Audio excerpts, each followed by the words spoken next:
Alright, hey guys, this is going to be kind of a different video. This is basically, well, I was looking at the game earlier, like the meshes, and they added a new type of, well, they added the new meshes, basically saying that on February, I think 13th, don't quote me on that they're going to add new cards for each legendary duelist for like their rewards. And so, they said they're going to add a bunch of different rares and uncommons or whatever, but they didn't have a list of those, but they did have a list of the super rares that they're gonna add. They're gonna add one super rare for each of the main characters. So I figured I'd go over them. You know, I looked them up. I figured I'd go over them. You know, explain what what I think about them. If I think they're gonna be good or bad. It's a really interesting mix of cards. So the first one is this insect guy here. You know, he's interesting. It's a 5-drop. So that's actually really good. It's a really solid 5-drop beater. 23 attacks, not nothing to go home and cry home about, but it's still good. And the fact that he's a Gemini creature. Gemini creatures are basically they're treated as normal monsters, but they have effects. It's kind of weird. So they still work pretty well in like decks that want to use normal monsters, but they have effects. And his effect is basically that he can attack all your opponent's creatures at one time, which is pretty cool. Meaning that you can if you're big enough, you can just wipe the board out. So this is actually a really solid card. Probably it's actually one of the higher tier cards I think in this list of cards. And it's an insect, so it's gonna go. This is the card. Oh, by the way, this is the card you get from Weedle. I didn't mention that, but yeah, it's an insect, so this is gonna be a really solid card for any insect decks you might want to build.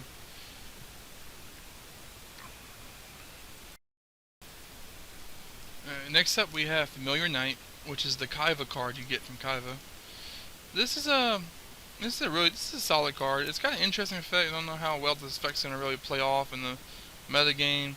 He's a free drop, so he gets past 4-star Ladybug of Doom, which is pretty good. He's a warrior, so when they start putting warrior support out, it's gonna be really nice.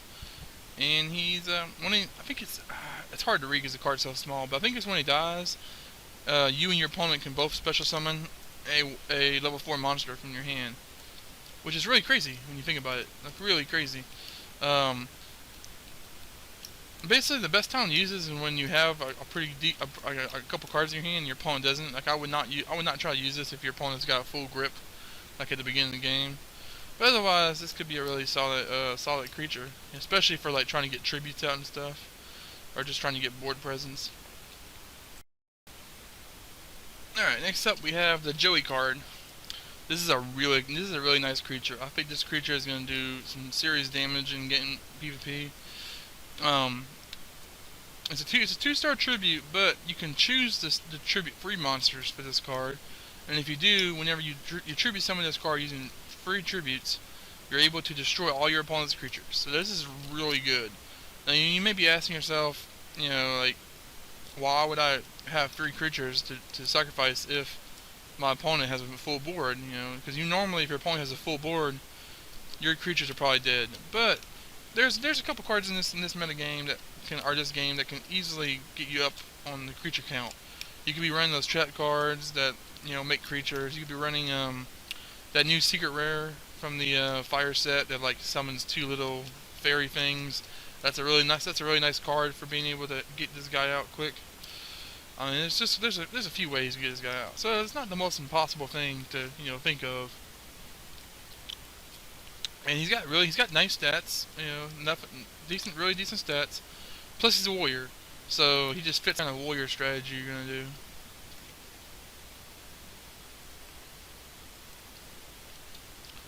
All right, so let's go on to the next card. Let's see. Now this one is my personal favorite of them all. This is Amazon Swordwoman. She's the My Valentine card you get, and I actually remember playing this card back in the day, and I loved it. It's a great card. It's a warrior, 4-drop, which is really solid. I'm really happy to get a lot of warrior support decent warrior creatures, because I'm a big warrior guy. It's a 1500 type monster, so that's solid stats. But the stats could be anything. You wouldn't care, because that's not what this card's about. The effect is whenever your opponent takes all battle damage that involving this card. So basically you can run into the biggest, baddest creature your opponent has, and they will take all the battle damage from it. So this card is essentially just a suicide bomber. You know, she just runs in, gets killed, and makes the opponent take damage with her.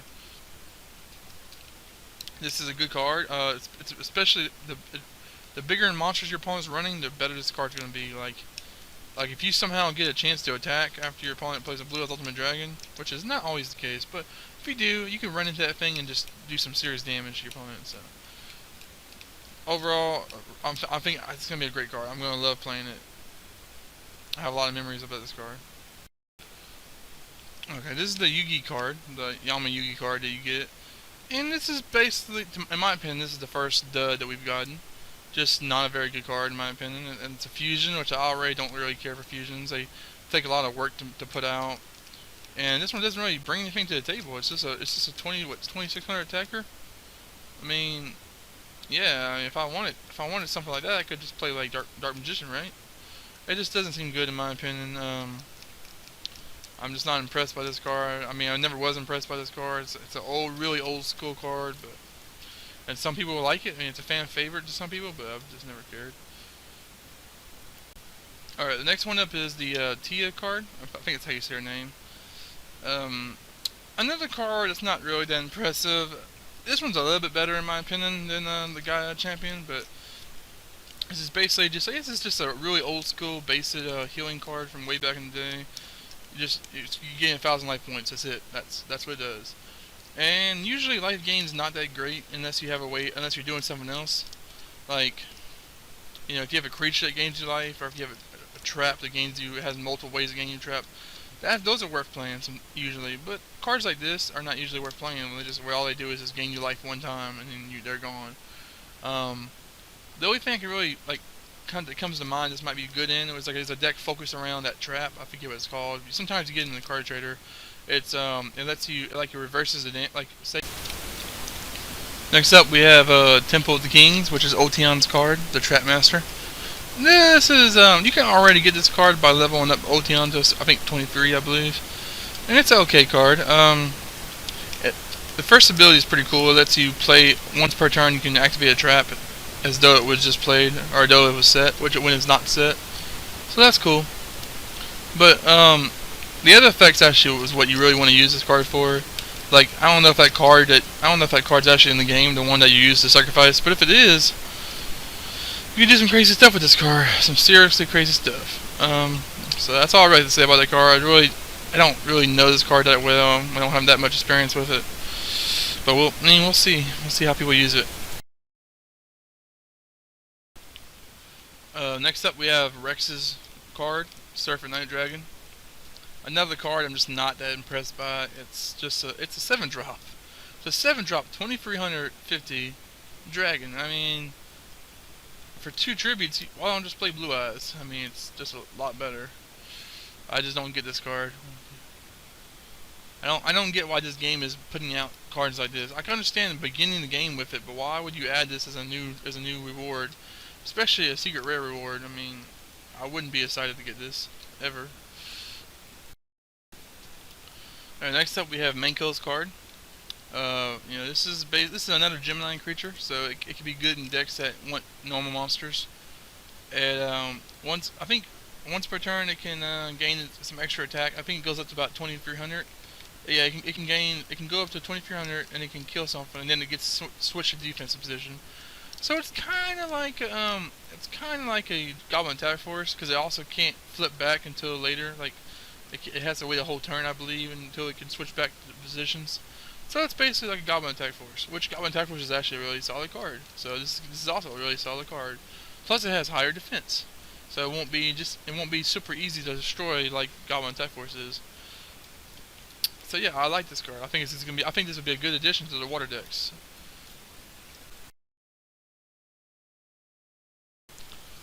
Alright, next up we have Bandit Keith's card of Simpack. It's an equip spell. The equipped monster gains 700 attack. During each of your standby phases, the equipped monster loses 200 attack. I mean, this is not the worst card in the list by all means. There's I can think the Surfer Night Dragon and the Gaia are both way worse than this. But this is still not really that great of a card. I don't think you'll really see a lot of play. Yeah, 700 attack is a pretty big bonus for equipped card. It's better than a Black Bandit, but they lose attack over time. So, but yeah, but at the same time, this game is very quick pace. So a lot, you really, the 700 attack is all you really need in a lot of cases. So this card might see play. I'm not sure. Personally, I think there's better cards to put in your spell zones slots than this. But we'll see how the metagame turns out. Alright, last up we have is Sisu. I can't say her name. The Egyptian chick. I think she's Malik's sister. We have her card, which is it's a fairy. Go figure, because she's all about fairies and light monsters. Even though this is an earth monster, so it's kind of weird. This is a fairy monster. It's level 4. It's 1700 attack, which is really good on its own. I mean, there's a lot of the format defining cards are 17 beaters. You know, twin barrel dragon's a really great card. It's 17 attack. Jared Beansman 1750. You know, there's a lot. This game is kind of dictated by 17 beaters at the moment. This is another 17 beater. Plus, it has a pretty cool ability that if you tribute summon it, you gain 2,000 life points, which is not like a game-changing ability by any means, but it's a nice little bit of life gain that you can just get off, you know, for not really doing anything. And that's what I like. You know, like cards like that. The card earlier, the gain 1,000 life. This is the kind of life gain I want to have in my deck, where it's attached to a creature, it's attached to a different effect. It's not just life gain. That's the kind of life gain you want in your deck. So I think this card is solid. You're definitely gonna want to use your tributes to summon for this card just to get a little bit of life to stay alive. You know, it's nice. It's not like super awesome, but it's definitely probably like one of the highest cards on this list. But yeah, in closing, I would say that the personal cards I'm looking forward to most from this little add-on is the My card, the Amazon Swordswoman, the Joey card, forget his name, the tribute guy that destroys all your opponent's monsters, and I'm looking for this card. Looks pretty solid too, the 17 beater. Those three cards I'm really excited for. It's gonna be interesting. I'm glad they're bringing in some more warriors, some decent warriors. I'm kind of sad that you have to like grind multiple characters to get the ones you want, but it's whatever. But yeah, that is a list of the secret rares or super rares. I think it's secret rares that you can get from fighting legendary duelists coming in about a week or so. So thank you guys for watching. Stay tuned for more videos.